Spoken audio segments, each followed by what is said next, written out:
This is the Working Writer Podcast, episode 59. Hey, welcome back to the Working Writer Podcast, the podcast that your parents don't want you to talk about in public and don't want you to talk about in mixed company. By that, I mean actors and producers. So we understand that. You need to stick around today because our guest is Bradley Fowler. He's a screenwriter who has gotten a project greenlit, and we're going to talk about that. But we're going to talk about a lot of things writing because he's a fabulous writer, so you need to stick around for that. But in the meantime, right over there on the other side, I am your host, Brad Staggs, and he is producer Dave Bennell. How's it going this week, Dave?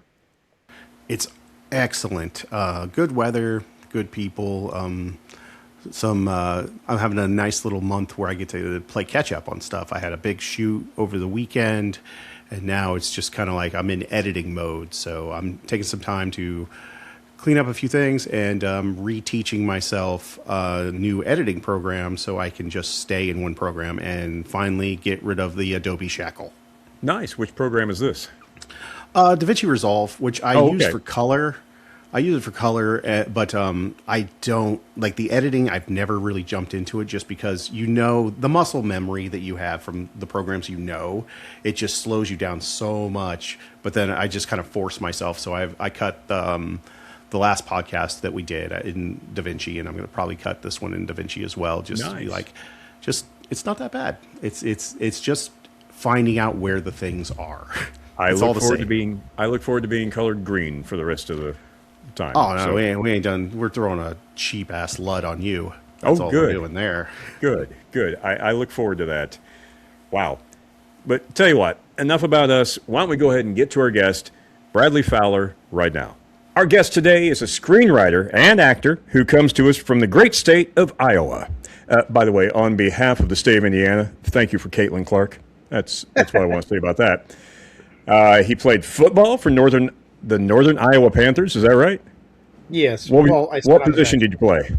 I was a field goal kicker, so let's not get carried away. Okay, we love our field goal kickers in Indiana. I had a helmet. We're Pat McAfee State. We're fine with that. That's good. Yeah. Now, of course, they are a member of the Missouri Valley Conference, so they're against our ISU team. So we just have to. We're just going to leave that there. And he was nominated for Best Original Screenplay of a Feature Film in 2016 for his movie Love, Meet Hope at the Madrid International Film Festival and won Best Dramatic Film at the Hollywood Reel Independent Film Festival the same year with the same film. And his IMDb page calls him an all-American actor with the boy next door looks. So please welcome, if you will, of course, I'm talking about Bradley Fowler. How are you doing, sir? No, I'm doing very well. That was a very gracious intro. No. It's all from your IMDb page. So yeah, exactly. Somebody else wrote it. It was very gracious.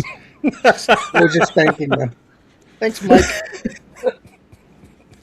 Well, your boy next door looks is what gets it for me. Yeah. It was written a couple years ago, but more like a grown man next door with a back issue. Dad look. But they're still next door, I guess. I'm now the old man who tells you to get the hell off my lawn looks.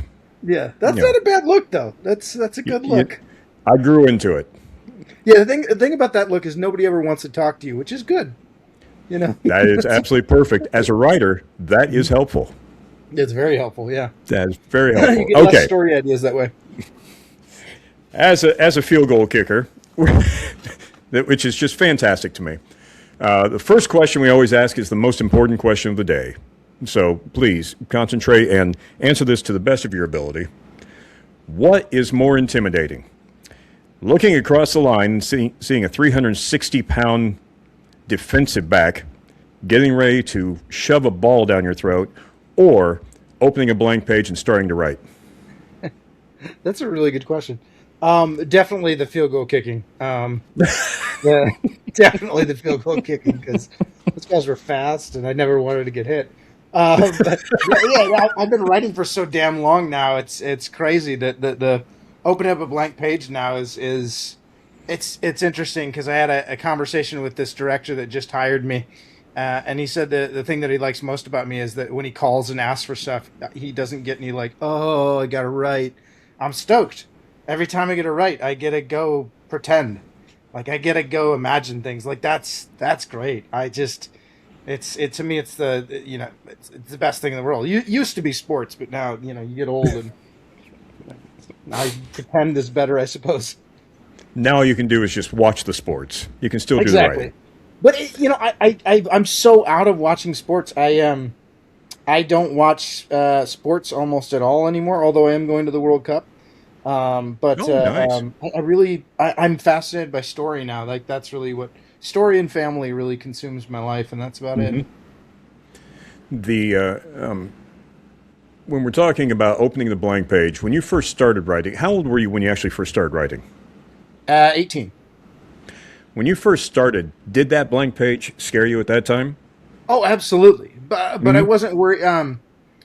So this is really it's kind of romantic, but more pathetic.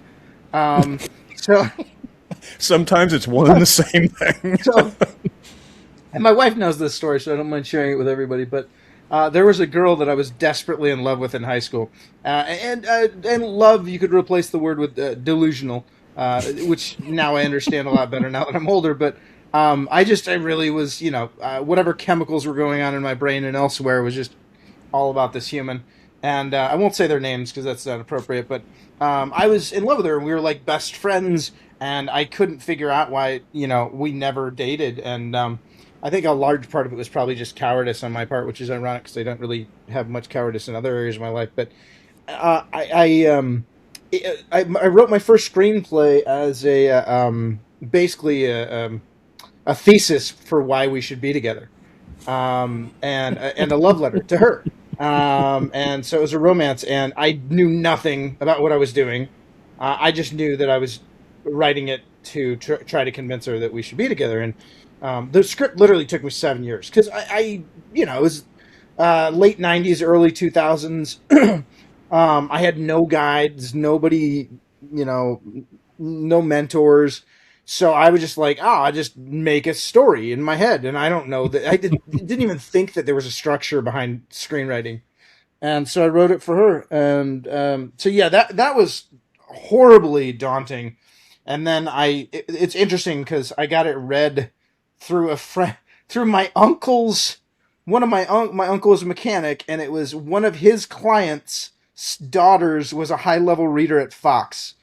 And so I know it's crazy, and like I don't have that kind of luck, but she actually read it from cover to cover and gave me detailed notes. And then at the end of it, she was, the detailed notes are fantastic, and at the end, she basically said, "You're clearly a fantastic writer, but you have no idea what you're doing structurally." And I was like, and it was such a kick to the teeth. But as a athlete, I was always raised on like, okay, kick me in the teeth so I can learn. Right. So instead of just being like, screw you, you don't know what you're talking about, and only hearing the first part of it, that you're fantastic.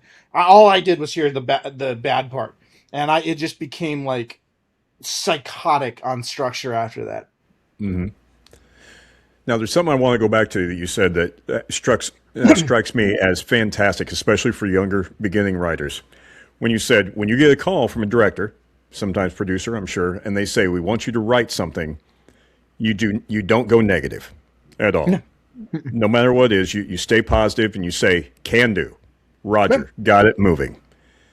I think that's a very important point, especially to beginning writers, that the going negative or saying no is just not something that can be done in today's professional world. You won't work. You absolutely work. And also, I think the no attitude comes from one of two places. One, you've got so much work and so much money that you don't need it. And in which case, then you already know the craft really, really well, and good for you. And the other side is that if you have that negative attitude, it's because you don't know what you're doing. Because at the end of the day, there's some avant-garde. You can really get artistic with your writing. But in general, if you want to make a screenplay that's going to sell and make money so that, guess what, you can make more screenplays, there's formulas. And they're all, they're at least cousins, if nothing else. I would say most. I'm very much a believer of the monomyth, other than maybe Jeff Gomes' collective journey. But even if you're going to have an argument that there's multiple structures, they're still at least related. And so, like, if you tell me I need a story about, a rock and a vegetable, okay, well, what genre? And then I can start. Now, the story might suck. It probably will suck. But if you understand structure, doesn't matter what you ask me to do. I know that, like, I can start off with whatever your concept is, which is just a concept. It's an idea. And then if I ask you the right questions, hopefully I can get your opinion on that, which will help us to form a thematic premise. And then I can take that thematic premise, run it through genre, and then identify the best variant of the structure to use for that story. And then from there, it's just like, okay, we'll beat it out. And it's just like clockwork. And I when people are negative about it, I'm like, well, what are you doing? Like, go get a job in sales or something. And that's not a bad thing, but like, if you don't love this, get out of the way. Do something else. Because I love this. And I've lived in poverty for most of my adult life trying to make this happen. And I've happened to have some success of late, but it doesn't change anything. Like, I want to write till I'm dead. So, And you write in so many different genres, as you were talking about genres. This afternoon, just so everybody knows, you can watch it on YouTube. I just watched Love, Meet Hope this afternoon and absolutely fell in love with the film. Absolutely fell in love with it. It's right up my alley. And you also do horror genre. You also do every kind of genre that you can think of. How do you have to split your brain to make yourself go from genre to genre, or is it just write what it is, no matter what? I'm sure there's other writers who disagree with me, and that's fine. But I know how my instrument works, my brain, Mm-hmm. and to me they're all the same. So I did stand-up comedy for 5.5 years in Chicago, and I traveled around the country doing that, and that really taught me how to create a specific reaction. Right, the only option in stand-up really is laughter. Now, if you're really, really popular, and you're really, really good, and you've got time with the audience because they already trust you, you can expound upon that and have sort of deep thinking because they're more willing to give you that sort of grace. But if you're just, Joe Schmo that gets up at the open mic, no, make me laugh, monkey. And Right. that really taught me like how to like execute what it is that I want to achieve this emotion, which then made me start to study how the other ones work. And so I started studying James Wan. I started studying, Nicholas Sparks. And what I found Mm-hmm. is they're all the same. They're all the same. They just, it's all based in human emotions, human wants and needs. And of those, I don't think there's a difference between any humans on Earth. I think we all have the same emotions. I think we have the same fundamental, like if you really boil it down, fundamental wants and needs. And where we differ is in cultural differences. Well, that Mm-hmm. if you believe that books have words that we can learn from, well, then I can learn about a culture. So yeah, I may not be able to learn about it enough to write a 1,000-page book about it, but I do have enough. I can get enough information that that I can pepper in that cultural impact, combined with the human wants and needs, funnel that through the genre in order to achieve whatever emotion I need. I need them to cry here. I need them to get scared here. I need them to do this, and so you can start to process that sort of equation. So I just think it's all the same. I teach at a college and I tell them the same thing. I'm like, if you want to make people cry, don't try to think of something that's sad. Think of something or create something positive, then take it away. And that's really how you make people cry, because you have to make them care. And the same thing with scaring. It's like, ideally you want them to care about the person before you get them scared, because otherwise they're not nervous. And if they are nervous, then they're really just nervous about the fact that they're in a isolated room and the noise went out. Well, that's kind of a scare, Anyways, I think they're all the same. Maybe I'm wrong, but that's the mindset I go about it. I don't think you're wrong if it works for you. I personally don't think if anybody can make something work for themselves, then no, it's not wrong. And everybody needs to figure out what that is for themselves. Understood. But I think the story, being able to bring a story out in every genre, is worth gold. Absolutely worth gold. And I loved watching it this afternoon, and it was just such a great movie.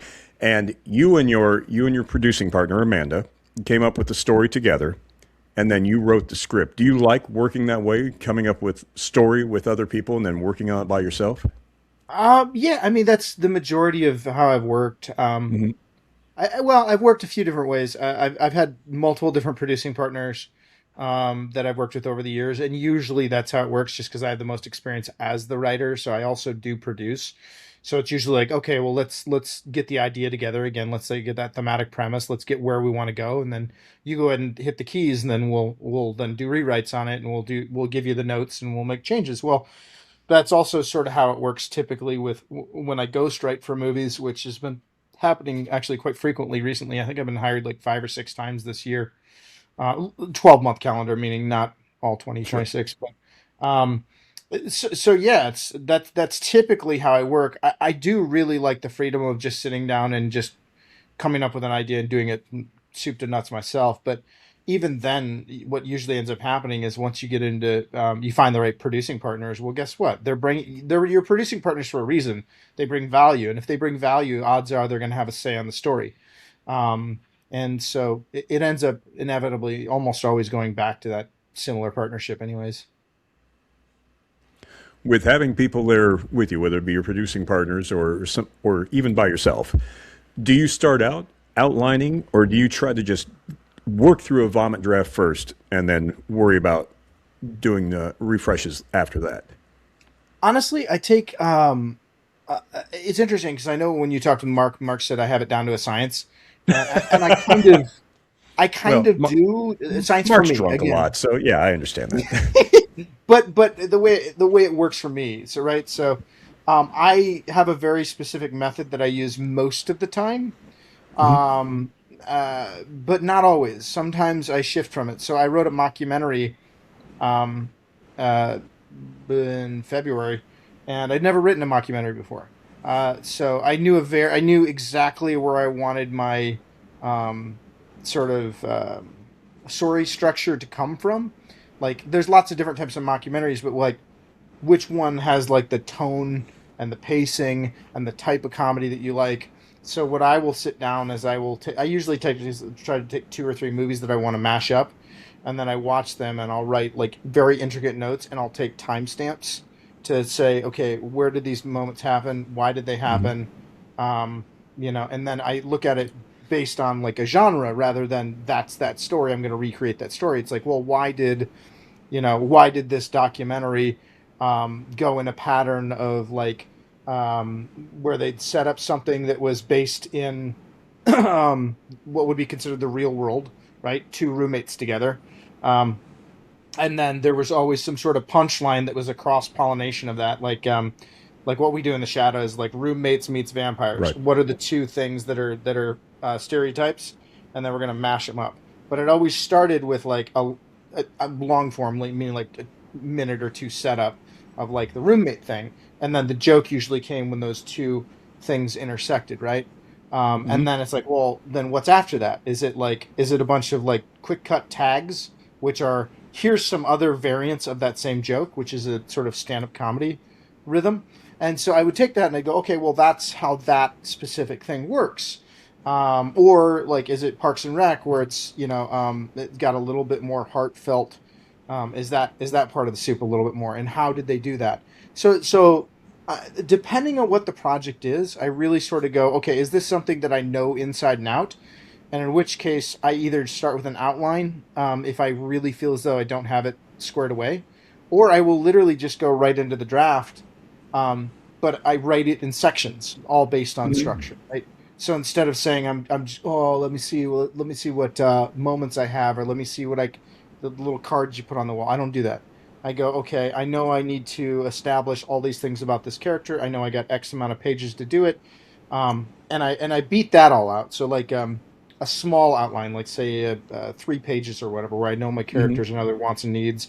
I know the thematic premise, which is my gold star 100% of the time.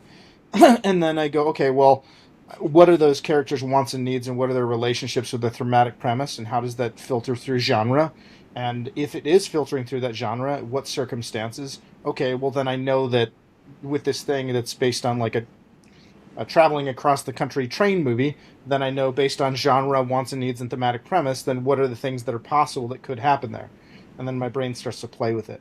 I don't know if that's normal, but that's how I go about it.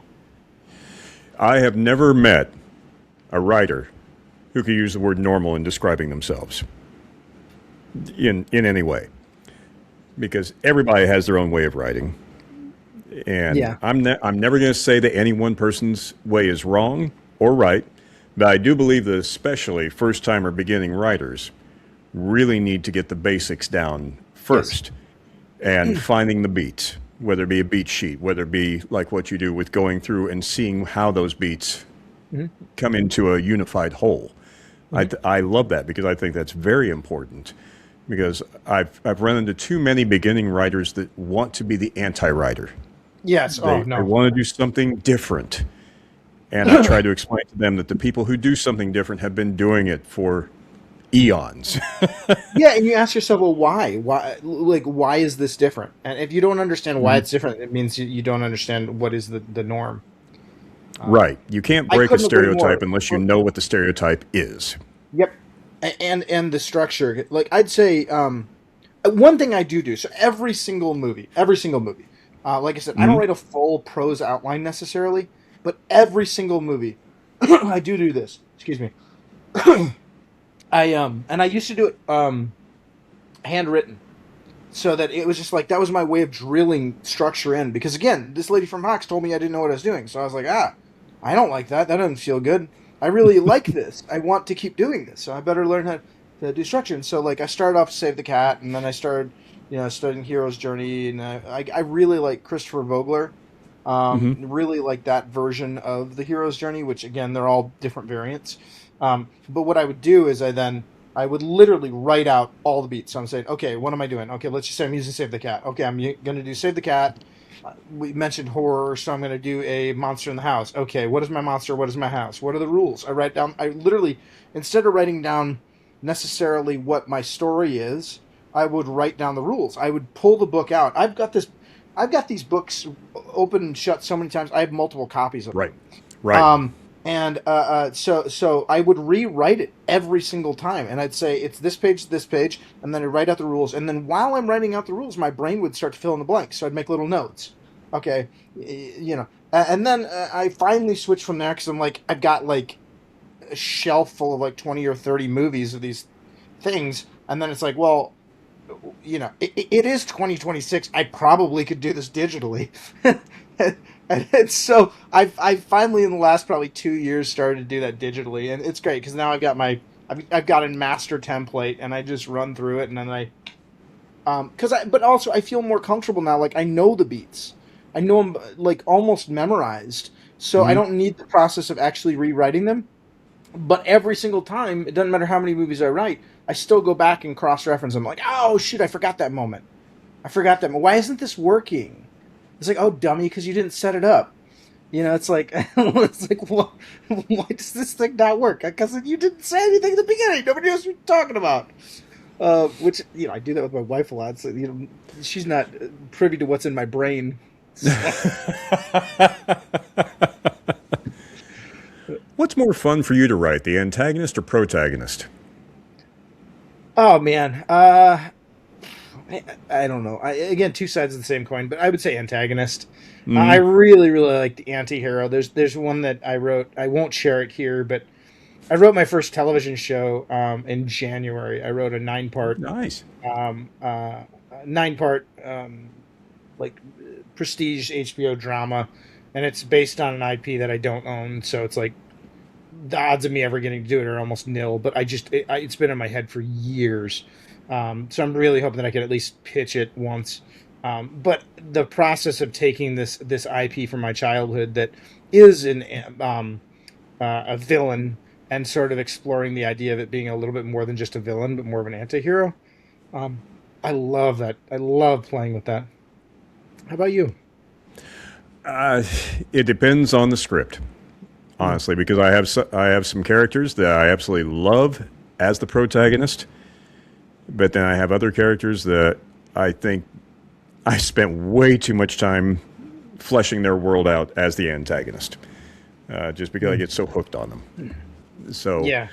it when I'm writing a TV script, it's a whole different method of putting them together anyway.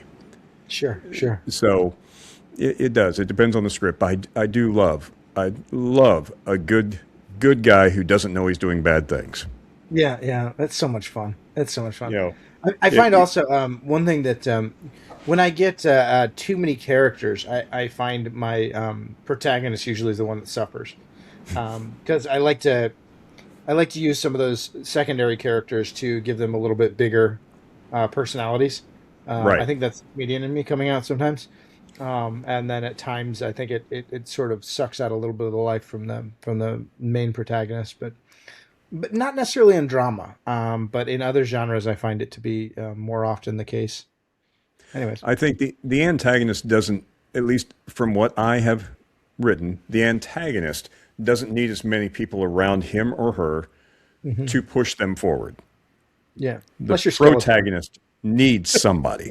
Yeah, Yeah, yeah, yeah. yeah, yeah. You know, hey, is there a reason you're not doing this today? Oh, I'm lazy. Oh, come on.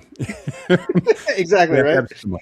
They have to have someone. Somebody's got to light that spark. And what again? When we talk about structure, it says in at least if you're gonna follow Save the Cat, which again, there's always different arguments. Like there's the step through the step through the act two, and there's the push through or the pull through, and then according to Blake Snyder, the break into three is always provided by the B story or love interest. So Right. it's like, well, it's a harder to do. I mean, again, I don't think that has to be 100% of the time, but again, knowing that allows you to sometimes find ways to break that. You still have to know, okay, well, if that character isn't there, you still have to have an impetus.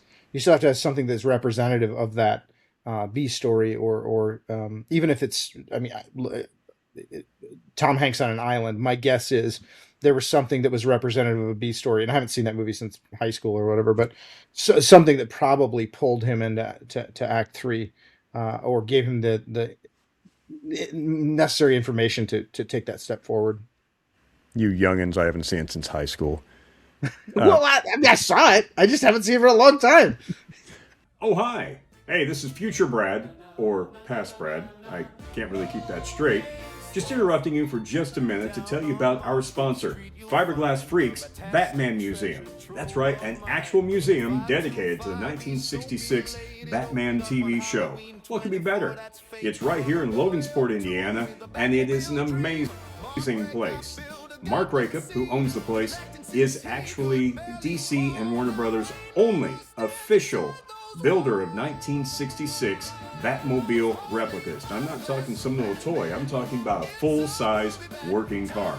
And you can go to the museum and see some of those right now. Plus all the toys from when you were a kid, everything dealing with Batman, especially the 1966 show. Go on in there, and if you go in there and tell them that the Working Writer Podcast sent you, you get $2 off your admission right now.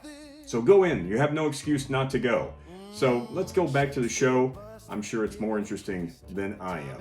So watch the podcast and then get to writing. For beginning writers especially, I want to give them some inspiration on this. And this really struck me today when I was watching Love Meet Hope. When you have written a script, and I realize you were in that, so it's a little bit different. Sure. But when you write a script and you find out that somebody the caliber of Ed Asner is going to be saying your words, what does that do to your writer's heart? Well, that is one of the special things about it. Yeah, when you, and it's not just because they're famous, but when you meet people that actually really genuinely take in the story and know it inside and out, and not from an ego's perspective, because I've dealt with that on that side too. When I've some scripts where I'm just the writer and I show up on set and I'm listening to I'm like, but when you get an actor like Ed, like, so he was 87 at the time when he showed up on set. Wow. And in truth, Amanda and I developed that as a way of like, trying to build out a stronger acting reel. Like that's why we did that. And it just so happened I'd been writing already for a little over a decade at the time. And when we got Ed on set, and we offered him an earpiece because it was a funeral scene. I don't mind spoiling the movie. It's been out since forever. Sure. So you can go check it out if you want. But there's his first day on set, he had the eulogy for sort of pseudo eulogy. It was the the post funeral sort of everybody's gathering around having drinks, sort of a remembrance moment. And he had this like literally almost a page long monologue, which I almost would never write, but I was also still a lot more green than I was now. But he showed up on set and we offered him an earpiece and he goes, "What the hell for?" And we're like, "Huh? Because you're 87 and this is a low budget movie and we just figured you wouldn't care." I mean, we didn't say that, but we thought it. Like all of us thought it. And he probably would have enjoyed it if you'd said that. Yeah, he probably would have. He was trying to crack the ice all the time on set, but no, he came on set and he gave it his everything for a low budget movie that he didn't have to do in his 80s, and he knew the character, he was ready to go, and I just absolutely admire that. It's like we're so blessed to be able to pretend, to get to do this thing where we really get to play, and like really the reward of this, other than the large amounts of money if you're one of those select few that get that, the reward really is the work. And it's so dumb because like as an actor, I had this acting teacher that named Eden Bernardi, who's passed away, so just recognize her for a moment. But she used to say, look, if you got an audition, you already got the job, because the job is to get to act. So once you got the audition, guess what? You're getting to act, and your commitment to that thing shows how much you actually care about that thing. Well, guess what? That is tenfold once you've actually got the job as a actor on set, or a writer, or whatever job. Because when you show up on set, you should have the thing down. I mean, I'm not just talking about memorization, but you should really have an intimate relationship with that life, and be ready to bring that life. If nothing else, if not to ask questions with the director and whatnot. But man, like, what are you doing if not that? Like, there's better ways to make money. Sorry, I can't. I don't know about better ways, but there are definitely other ways to make money. There's definitely more lucrative ways to make money. Easier ways to make money, I'll tell you that. But it just struck me because as I was watching it today, you could tell he was not phoning it in. He really wasn't. And all I could think was, as a writer, to have somebody put that much thought and that much care into the words I wrote would just be an amazing feeling. Yeah, it was really special. And I've had some others that Lynn Shaye also puts that amount of work into what she does. And I'm going to the famous people now. That like there's other actors that are not, but I'm just for the sake of the people listening, so it's easier for you to sort of translate this. But there's actors that famous actors that really, really do bring it. There's another guy that I got to work with on a short, but I've got to have a long, extensive conversation with him about characters. And I got to talk with Derek Mears, and I was just so impressed. Him and I didn't end up working on this movie together that I really wanted to, but it's irrelevant. Like I just the time I got spent with him, I spent like an hour and a half with him on a Zoom call talking about characters. And I think if you don't actually get to talk to the actor, you don't always realize that these actors that are sometimes known for like character actors or behind the mask actors, you don't realize like the really good ones, they're putting all the work in. He could be behind a veil and he's putting the work in. And I just it's really, really inspiring when you see that. You've been writing for a while now. The question I have for you about that is, especially for our younger writers, what is the one thing that when you were writing when you started writing, you wish somebody would have told you? Well, Even after, honestly, when you started. I would say two things. One, what the person told me from Fox was the best advice I've ever gotten. Because again, I didn't go to film school. I went to business school, and so like I just started writing because I just couldn't not. And but structure. And that involves the most important thing in structure to me, which is the thematic premise. You have nothing if you have no thematic premise. That is the number one thing. The second thing I really wish I would have um, thought about, and I think almost nobody does this in independent filmmaking, and I think it's because the majority of independent films is like, hey, I know Jeff, he's a dentist, he's been working on the script for 20 years, so he has money, and we're going to shoot Jeff's script. Okay, um, well, Jeff's script usually sucks, not always, but a lot of times it's not good. And it's not that it's not a great thematic premise. It's not that it's not a really good idea and some interesting characters. It's that Jeff spent the last 25, 35 years cleaning teeth and fixing Hmm. people's dental problems. And that's great. But Jeff wasn't spending time truly analyzing story as much as he might have been watching them. And so the other piece of advice I would offer to people is hire a writer. Now, you don't trust me, there are really good writers out there, really good writers that will work with you and help you to tell your story, and honestly help teach you along the way. Um, and most of the time in these independent movies, they want to go hire the guy with the camera. Well, you don't have a blueprint yet. So that would be the other piece of advice that I'd say to people. Like, I really wish I would have gotten that advice to literally, and I would have parlayed because I started off in business. I would have parlayed the money that I was making in business to hire somebody at a high enough degree where I could literally, effectively, essentially get my uh, film degree through them and help them to make sure that my first script, my name's going to be on it. And guess what? It's going to be well structured, and it might bomb, and I might not make my money back. But I'm going to learn a lot, and it's going to be a quality version of the story that's in my head. Now, conversely, once you have a script finished, especially at the stage that you're at now, what are the roadblocks you have to look out for when you've got a finished script and you're trying to get it out there? I mean, there's a lot, as you know. There's the obviously the first.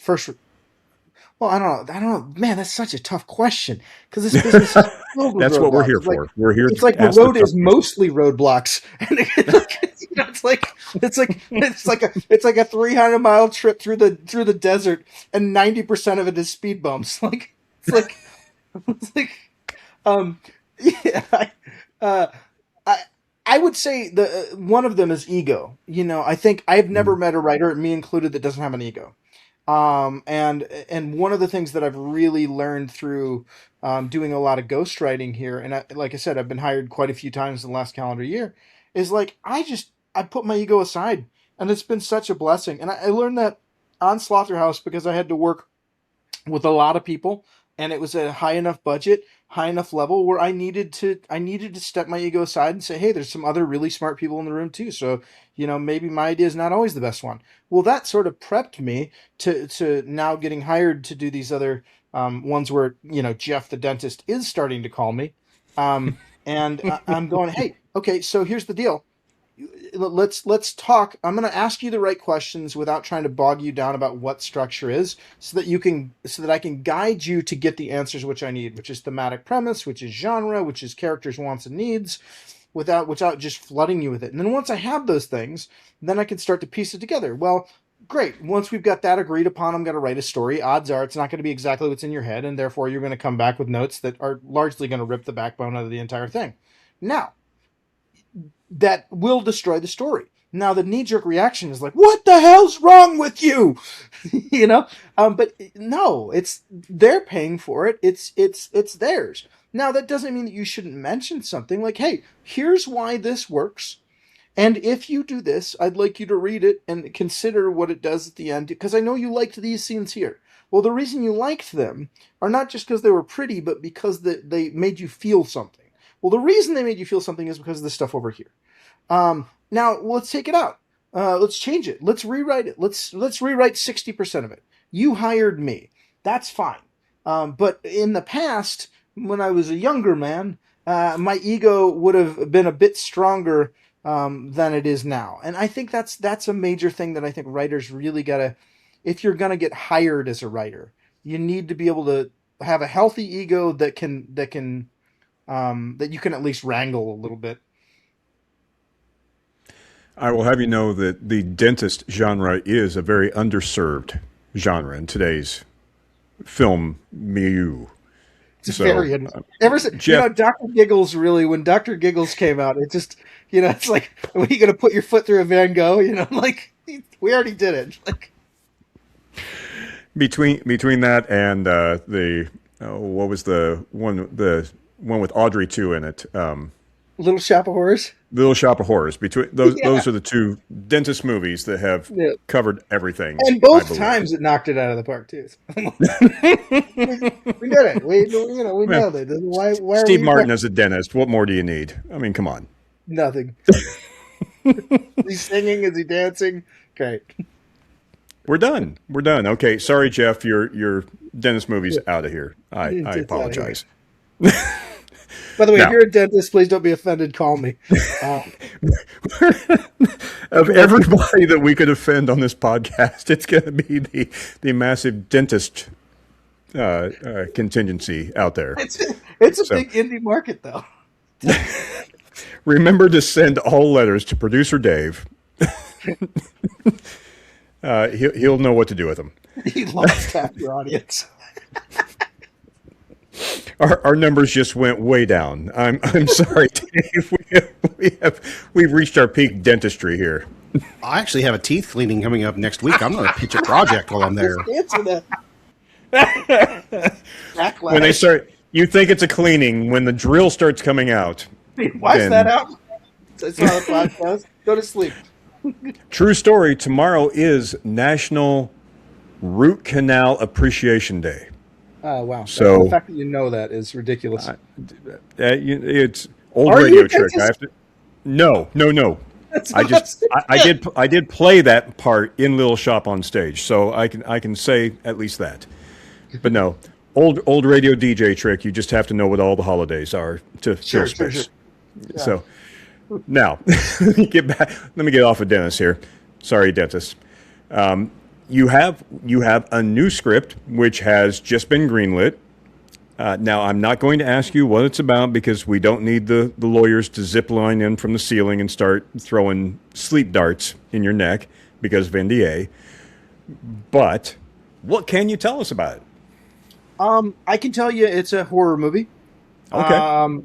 It is a horror movie that is a period horror movie. Those are probably the two most unique things about it.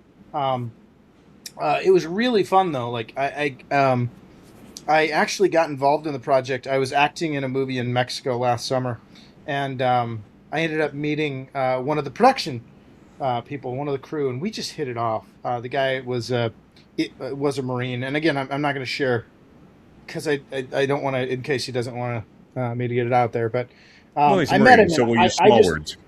Yeah, I just love the guy. I just there's so many people that are just full of it in this business. Like, and I get it. That's part of it. Like, you have to sort of, speak it into existence. I get that to a degree. But every once in a while you just meet a few people that you're just like, oh my gosh, you really are that person. You do what you say you're going to do, and you truly understand narrative. And so him and I got to talking, and he's a director. He does other things as well in the film industry to, pay the bills between movies. Mm-hmm. But I was just like, my God, I want to work with this guy. And I've met that a few times. Like Mark David was another one. And then there was another guy, Benny Waddell, early in my career. But so I've only met, I've only met a few. I don't, not to disrespect anybody else, but like, but this guy Z, I met him, and I just thought he was really, really phenomenal. And so we got to talking, and we just stayed stayed in touch, and I invited him to speak to some of my students at an acting class I was teaching at APSU. And we just hit it off. And so he had these producers that had a fairly substantial amount of money for an independent movie. Not a ridiculous amount, but an amount so you can make a good movie. And so he called me. He's like, Brad, would you mind writing something? And I was like, man, I'm over my skis. Like I was teaching. I had a couple other projects I was going. I'm trying to get Slaughterhouse 2 and 3 off the ground. And then also like, I was finishing up grad school myself. So like, I just had a lot, and I was like, look, I'm not sure I can do it. Is there anything of mine that they want to buy? And so I sent them some things, and they loved a lot of the stuff. But at the end of the day, they wanted their story. And I get that. I totally get that. I was like, bro, I can't do it unless I threw out, some circumstances. And so that kind of killed it. And then like a month later or 2 months later, they had gone through another version of the script, and it wasn't quite what they wanted. And next thing you know, I get a text from my guy, and he's like, yo, they want you to write it. It's like, really? Okay, cool. So I turned out the script. Little secret about me, it usually doesn't take me more than a week to get a draft out. So I wrote the script in the first week, and then I got it to the director, and I wanted to get his notes first, to make sure that I was getting his version of it first, because I knew he was going to be the one that was going to go pitch it. So like, I want to make sure that I've covered that. So I did that, and we went through a round and a half of notes, and it got greenlit. So he's actually on location now. They flew him from LA to the state. I'll just leave it at that. And they've got 3 months where they're prepping for the movie. So I should probably 3 months of prep. Nice. Yeah. So like I said, it's not a bad budget, and they're I'm expecting probably one more round of notes, maybe two, and then I told him as a writer again, like usually what you want to do is put in your contract, hey, you get your script, and then you get X amount of rewrites, and then because otherwise you'll get endless. But again, right. I believe in and that's what my contract says. But I believe in this guy so much. I told him, look, you need me throughout the shoot. You call me, and I got you. But I'm so stoked about this movie because it's like an A24 style movie. Ooh. And again, what hooked me was the thematic premise. So they had written 3 movies, and all of them were like close, but they weren't quite there. And it really came down to the thematic premise. Again, thematic premise plus structure. So they had to. Okay, so let me see if I can talk about it without. So they had a really great thematic premise, which was about a historical event, which is really horrific and bad. But they wanted to create a tentpole franchise. But the bad thing that happened really made the villain empathetic. So, okay, they kept they kept writing the scripts, and they kept ending up as anti-hero scripts. And I said, that's great. That is not a horror movie. You're not, you still have to have your villain. It's like, so I tried to explain, so like, if you consider like Jason Voorhees, if the whole first half of the movie was about this kid who had mental disabilities, who was being neglected at a school, who was or at a camp, and the counselors were all sleeping with each other and just making fun of him and pushing him around and possibly bullying him in the worst sort of like 80s and 1970s ways that you can. Well, then by the time that he dies, you're like, yeah, go kill all of them, get them all, and then you don't have a villain. So it was one of those circumstances. I was like, guys, you've got it. It's just. You just need to switch this around a little bit. And I did the same thing with I got hired last fall. There was a faith-based movie. And again, I don't mind. I'll write anything because I don't want you to know where I stand politically. I don't care. Right. That's not my job as a writer. My job is to tell that story. Everybody has a story to tell. And my job is to run that through a narrative filter. So this really, really amazing, wonderful producer guy. So he's making this movie, and he has the script, and he has some really great moments. But he had a very strong opinion about a very specific political and religious aspect of something. Let's just say, and because he had such a strong feeling, he basically neutered his villain. and his villain in this case was the antithesis to the argument. Right? Mm-hmm. There was no actual hard villain. The villain was the opposite of his premise, right? And there are characters in it which carried that argument. And what he did, because he disagrees with that argument, is he neutered those characters and made them, feeble and weak and stupid, and make horrible versions of that. And said, no. You need that to be your Darth Vader. It needs to be the best version of that argument. You cannot straw man it, because if you straw man it, then your hero has nothing to overcome. Anyways, that's the type of stuff I really love doing. I went on a tangent. I apologize, Brad. There's no reason to apologize whatsoever. I love all of this. This is fantastic. There's one thing that I want to go back to, because you've mentioned it twice, but it's one thing that I've had people ask me about because it just baffles them so much. What, for you, after this long especially, goes into a good pitch? To me, a good pitch is how can you tell the main story beats in as short a time as you can, and how can you do it in a way that's ideally ironic or catchy. Slaughterhouse, I will just say, I came up with the name before I came up with the story. It hit, and I was like, well, what is Slaughterhouse? It literally, in one word, if you spend half a minute to figure out what that's about as a movie, you're like, oh, first of all, it's a dad joke, and it's a killer dad joke. That's also a dad joke. But we just changed the podcast. We're okay. That's fine. We lost our dentist. Anyways, dentists and dads. Yeah, they're like pulling teeth in here. Oh no, it's no, but basically, like, what I learned again from Slaughterhouse, I had to rewrite my log line and my synopsis like 50 times, because every time you get some sort of PR thing, there might be some slightly different version of that they want. So you end up like really working on the pitch. And the thing that I found out about it is the best pitches that kept landing were the ones that effectively told the story in the shortest amount of time. Ideally, that has some sort of a catch or something that's going to like leave you either wanting more or excited. Mm-hmm. But you want to effectively tell them the story as fast as you can.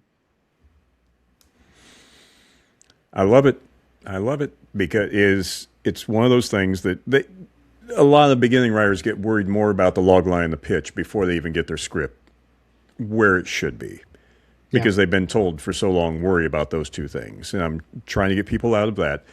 But at a certain point, they do need to work on that pitch, because there's so many places to pitch now. Well, and Save the Cat does it says if you don't have a log line, you don't have a movie, and so I get, again, if you're studying structure, that's going to be what you get. I would whittle that down even more. I'd say, what's your thematic premise? If you don't know what your thematic premise is, then you have nothing. Right. Like, you have your concept. What's it about? It's about rocks. Well, what's your premise on rocks? Which usually comes from a feeling. So it's like, you take your topic. What is your feelings about that topic? And then develop a thematic premise about the topic. Then what is your genre, and how do you filter that through? And then you identify some sort of character, right? And then that character has a relationship with that thematic premise through that genre, which is going to involve wants, needs, faults, and, but I'd say just start with a fucking thematic premise. That's, Boom. There it is. That's the subtitle for this particular episode. Start with the fucking thematic premise. There you go. Like, sure. Like, and don't be a dentist. Yeah. So glad I can swear. I don't know if I can. I don't think we have any problem. It's okay. The dentists have already tuned out, so it's okay. Yeah. But Brad and it's hard for me to say that because it's like talking to myself. Yeah. But this has been fantastic. Thank you for spending time with us today and talking about your writing process and your projects. And hopefully we'll be able to talk more about an upcoming project later on. Tell the folks where they can find you online. Oh, shoot. I almost gave my email. Just on instinct, I almost... All they'd hear is beep, beep, beep, beep, beep. I think it's bfowler29 on Instagram. I don't really do a lot of the social media things, and in that regard, I'm very much like I am that typical actor that, like, if you know me, I love you, but like I typically don't spend a lot of time on, like, you can find me on Facebook, or Instagram, but like I'm not really all that social. I know I should be, but I'm not. What? A writer that's not all that social? How does that happen? Exactly. We love to write anywhere but on the internet, folks. Yeah, exactly. Like, you're not going to get my opinion either. Like, I'm not going to argue. You can find me at horror conventions. I go to those if but yeah, you can hit me up on. I won't respond on Instagram, but if I'm on Facebook, You can hit me up, but I won't respond back. Again, the writer's life. Look, I think my contact information is on IMDb, and so if people want to contact me for business reasons, I'm happy to talk. There you go. So you look me up on IMDb. Slaughterhouse, I think, was relatively successful. So you can send me some hate mail or whatever if you didn't like it. And he is now a Disney princess, so we're good with that. Yeah. So again, thank you so much, and we will hopefully be able to talk to you after your next project comes out. No, thank you so much, Brad. I appreciate you guys. It was really a pleasure. Thank you. If you haven't seen Love Meet Hope yet, it's actually, you can watch it for free on YouTube. Yeah, you can't get a better deal than that, and it is worth every second of it because it is an incredible movie and is fantastically written. And by God, Ed Asner, what more reason do you need? So I'm glad you said every second, because I thought you were going to say every penny. No. After saying it was free, you're like, it was free and it was worth every penny. Well, but the thing is, have you ever worked with a celebrity that you didn't know what to expect and ended up being a pretty good shoot? No. I've had actually the opposite. I've had the opposite, without naming any names, but a lot of hungover people that didn't remember their lines. Not good. But good. To each their own. Yeah. We that movie failed for many reasons, and not just because he was in it. I got to work with John Aston in 2001, and that was an amazing shoot because he was the original Gomez from the Addams Family from the TV show years ago. Kids, there was a TV show before the movies. He was just an incredible gentleman, just a great guy to work with. And if you can work with somebody who gives you advice and you learn from, it's that much better. I think that's one of the most important things, and one of the things that Bradley talked about was the advice that he got. Yeah. And I'm a firm believer of don't be the smartest person in the room. No. And I'm constantly wanting to be in rooms where I'm learning. It gets a little tough when you're in indie film and you're in the room and you're like, everyone looks at you for the answer. Right. And so you're like, okay, I gotta get the answer. You're like, you realize I don't know everything. Like, I really want to work with someone who knows more than me, so I don't have to be that guy. But that's the thing, is finding people to work with who are willing to teach you those things. Previous guest Mark David is one of those examples. Bradley is one of those examples who just wants to teach people things that make them better. Yeah, and he so much great information, like just talking about the structure and how you write a story and how it's about the timing of it. It's like, when is your story relevant? Because you may have a good idea, but it's like that's not gonna sell. I liked how they talked about what he talked about with Slaughterhouse and how they did the research, and it's like teenage girls love this in Japan. Right. So there's an audience out there. You just got to make sure that whatever you're writing is going to kind of work towards that audience, because it's you can make the best movie in the world, but if nobody watches it, then it doesn't matter. And so I hope to all you beginning writers were taking notes, because it was just, go back and watch it if you weren't, and take your notes, because it was fantastic. I want to thank Bradley for coming on and giving us time today, because he's a busy guy, but he put out a lot of stuff that we need to know about. So write to us at workingwriterpodcast@gmail.com. Or I'm sorry, yeah, gmail.com. I'm horrible with addresses. Let us know what you're working on. Get into the comments here. Let us know what you're working on. Let us know how you like what we're doing. Let us know who you'd like to see right here on the podcast. We're going to have some interesting people in the future. We're going to have a little greatest hits show, a couple of them, that I think are going to be fun. But you know what? But we're doing it for you because we want to make sure you get the inspiration. We want to make sure you get the advice that you need that we didn't get when we were coming up because this wasn't available. Until next week, make the most of your time and keep writing. Remember, writing is more than just a job. It's a passion. So pay your bills, but follow your passion. For now, though, get to writing.